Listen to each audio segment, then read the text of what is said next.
consider total entire thing, that is V2 square minus V1 square by the 2G is equal to P1 by W1 minus P2 by W2 plus into bracket Z1 minus Z2.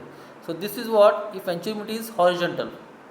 If venturimeter is horizontal, that is Z1 is equal to Z2. Therefore, what will happen?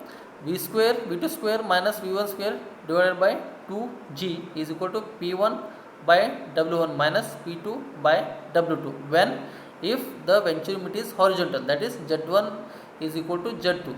The continuity equation gives the mass, that is rho 1 A1 V1 is equal to rho 2 A2 V2. Rho is the density of the fluid. So in incompressible field, what will happen? Rho 1 is equal to rho 2 is equal to rho, means everywhere the everywhere the flow will be same. So this is a simple flow rate measurement under the venturimeter. So let us go with the next part, that is the rotameter.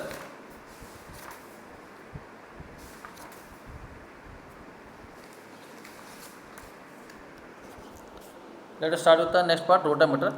So what it says, rotameter. The rotameter consists of a vertically oriented glass or a plastic tube with a larger end at the top and a metering fluid which is free to move within the tube fluid. Okay. Fluid can cause the float to rise in the tube as the upward pressure, the difference of the buoyancy of the fluid overcome the effect of the gravity. This is a constructional details of the rotameter. This is a constructional details of the rotameter. Let us go with the construction of this one. Here as shown in the figure, rotameter figure, the orifice meter, venturimeter and the flow nozzle work on the principle of constant area variable. Work on the principle of the constant area variable pressure drop here. Here the area of the obstruction is constant, and the pressure drop changes with flow, and the pressure drop changes with the flow rate. And on the other hand, rotameter works at a constant pressure loop. It will be work on the constant pressure loop. Variable area meter, it can be only be used in a vertical pipe only. So we cannot use here the horizontal pipe, we can use the vertical pipe only. Its accuracy is less, that is it also less, means up to 2% compared with the other types of the flow meters. But the major advantage of the rotameter is what? It is a simple in construction. It is simple in construction and ready to install, and the flow rate can be directly seen on the calibrated scale. That is seen on the calibrated scale without the help of any other devices. So means here we are not going to use any extra devices to calculate the pressure. That is the example differential pressure sensors, like that we cannot going to use here, because it is directly going to give you the answer. So the basic construction we already discussed. So next will be the rotameter, typically in the turn down up to ratio, that is 12:1. The accuracy may be as good as a 1% on the full scale reading. Okay, this is what the rotameter construction and the working type. Next we will move towards the next part, that is the pitot tube flow measuring system.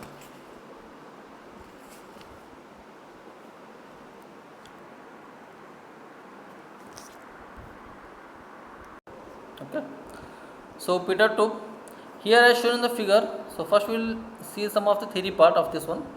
So the pitot tube are on the most used, that is the cheapest one. It is very cheap to use, so that's why some of the industry they are going to use this one.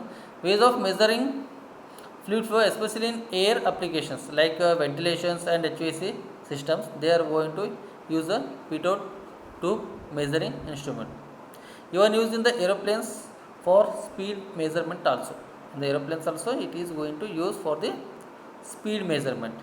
So the petal tube measures the fluid flow velocity by converting the kinetic energy of the flow into potential energy. Means it is going to convert the kinetic energy into potential energy. With the help of that, converting the kinetic to the potential, it is going to find the values. Okay. The use of the petal tube is restricted to point measuring with the anubar. Point measuring with the anubar or multi orifice petal probe, and the dynamic pressure can be measured across the velocity profile, and the anubar obtains an average pressure. Let us discuss here the diagram. Okay. So in the petal tube, it is widely used for the velocity measurement of the aircraft. Its basic principle can be understood from figure as shown in this one. If a blunt object is placed in the flow channel, if a blunt object is placed in the flow channel, the velocity of the fluid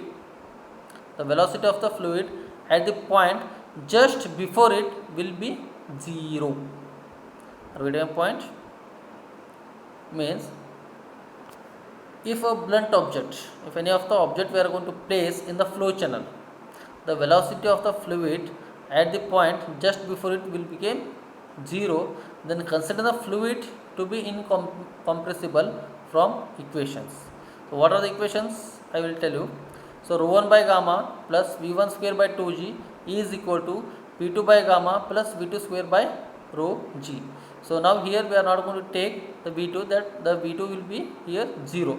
Therefore what will happen? The equation v1 square by 2g is equal to p2 minus p1 by gamma, or v1 is equal to under root 2g by rho into bracket p2 minus p1 to bracket p2 minus p1. However, as mentioned earlier here, corrections are to be incorporated for compressible fluids. The typical construction of the petal tube is also here. The difference between the pressure indicates that is a dP here. Okay. So the next part will be the vortex flow meter, calorimeter. So again we are having the different kinds of the flow measuring instruments are also there. So the vortex flow rates we will see in the next class. Okay. Thank you.